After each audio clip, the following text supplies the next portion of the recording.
Well, we've been talking about it all week, but now we finally get to put our plan of attack into action. Welcome to the first ever live showing of the Sports Buzz driven by your Brunel Tire Factory. I'm your host, Jay Tess. You know, each and every night from now until the end of the season, I hope you can accept me into your football family because we're going to bring you the latest and greatest from the Prep Gridiron every Friday night. Here's a little example of what I'm talking about. Playing for the fourth time in 5 weeks at the cozy confines of Adams Field, Clarkson was looking for back-to-back league wins by playing host to GNL newcomer East Valley. The guys getting ready to go as the student section breaking out into the most intimidating chant of all time.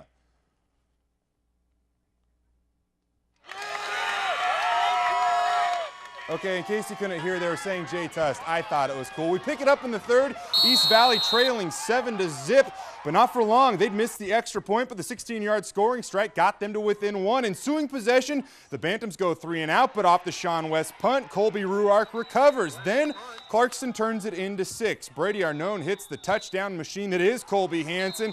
But wait a minute.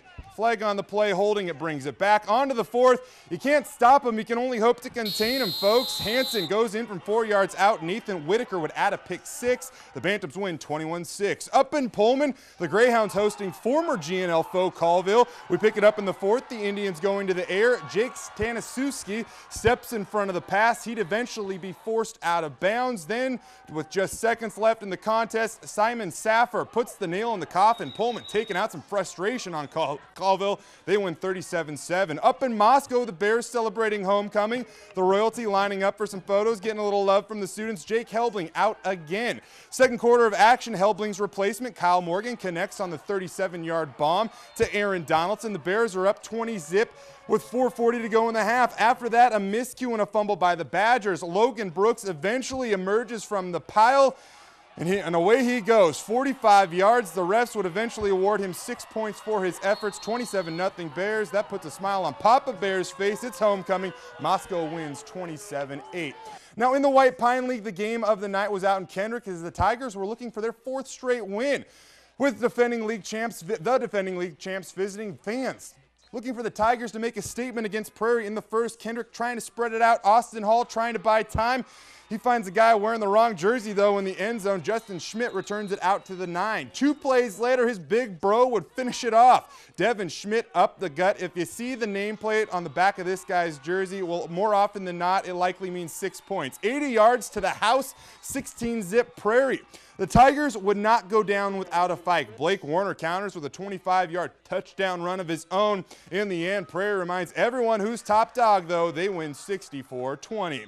Heading up to Potlatch, the Loggers looking for their first win of the season. Second quarter of play, Kevin Cannon taking it around the edge on the QB keeper. Then right into your living room, folks. Hello, Kevin Cannon. That put the Mustangs up 26-8, but after that, it was all Potlatch. C.J. Kiesel hits Travis Garcia for the score. The Loggers pull this one out 40-34.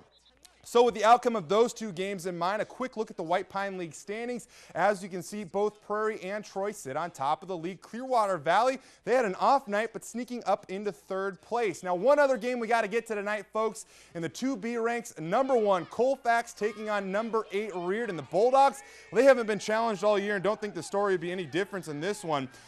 Alex Teedy goes up top to Kellen Morgan for the touchdown pass. Then Morgan, benefiting from this hit on defense, he'd pick the ball up and race to pay dirt. Colfax making it look easy, 45-13. Now a few other scores to get to real quick. Lewison on the road in Sandpoint. Bo Kearns, he had 5 touchdowns in that one. A couple other scores, Orofino, they lost to Grangeville. Coeur d'Alene JV, they beat Cami. Colton, they lost to La Crosse Tuckna, and Pomeroy, they beat Sunnyside Christian 70-20. Now, all right, folks, that's all we have for you. Next Friday, same time, same place. Until then, well, I'll see you on the sidelines. Have a good night, folks.